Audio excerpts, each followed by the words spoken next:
Sikumpoteza hata mmoja. Ni huyu tu mwana wa nini? Wa uharibifu, ili andiko lifanye nini? Litimie. Kwa hiyo Yesu alikuwa mwaminifu kwa wanafunzi 10 na ngapi? 12, isipokuwa huyu mmoja anaitwa Yuda Iskarioti. Kwa hiyo makundi ya watu wengi yasikusumbue, uwe nayo au usiwe nayo, pale Mungu alipokuweka wamefanya kwa uaminifu. Fanya kwa uaminifu. Wito wetu sio wito wa kiserikali, huu ni wito kutoka mbinguni. Amen. Kwa hiyo fanya kwa uaminifu watu wako wale. Tumika kwa uaminifu.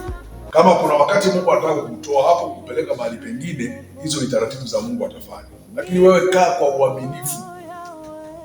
Ukiwa mchungaji unakaa kwa uaminifu kuchunga lile kundi.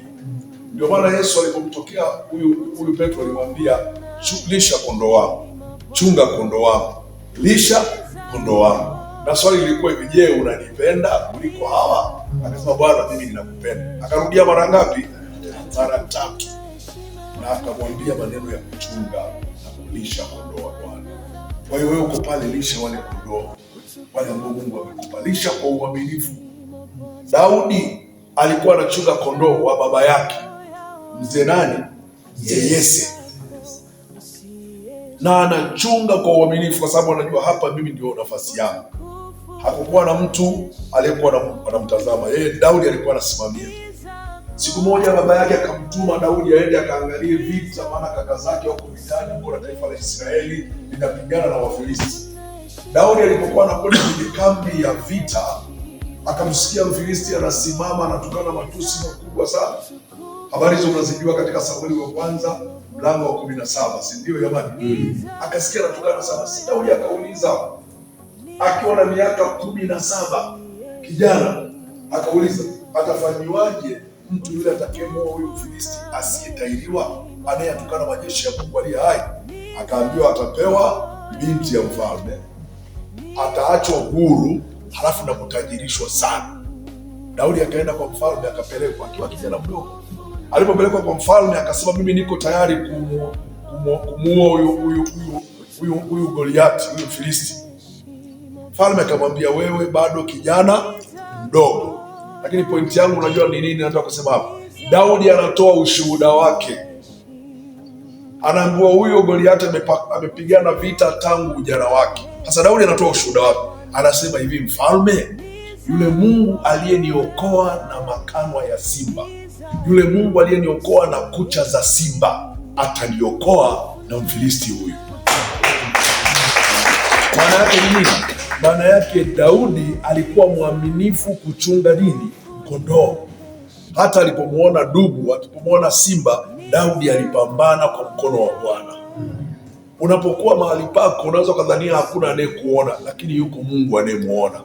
Najaribu kufikiri, mara nyingi nafundisha hilo eneo, najaribu kufikiri yule mfalme ni kama alimtazama Daudi akasema, anazungumza, alikutana na paka, anakutana na simba, amekutana na dubu.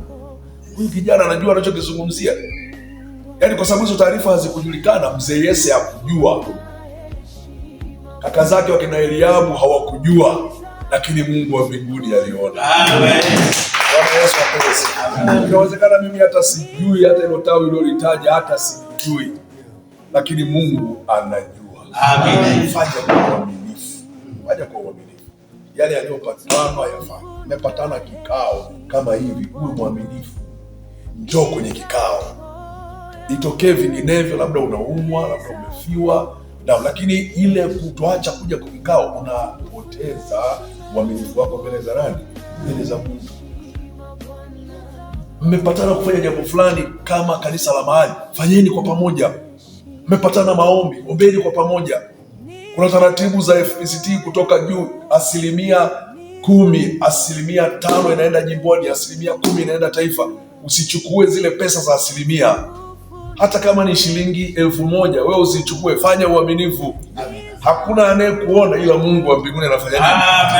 Amen. Fanya wewe kwa uaminifu. Na kwa sababu unafanya kwa uaminifu, ndio wito wako ambao Mungu amekuitia. Mungu atakuangalia. Mungu atatazama maisha yako. Amen. Inaweza isiwe wewe, lakini uzao wako wote ukapata baraka kutoka kwako. Bwana Yesu apewe sifa. Nataka kusema hayo machache kwa leo. lakini Mungu akinipa neema nitakuja, tutapata muda mzuri wa kukaa pamoja na kusemezana pamoja, tumuombe Mungu pamoja.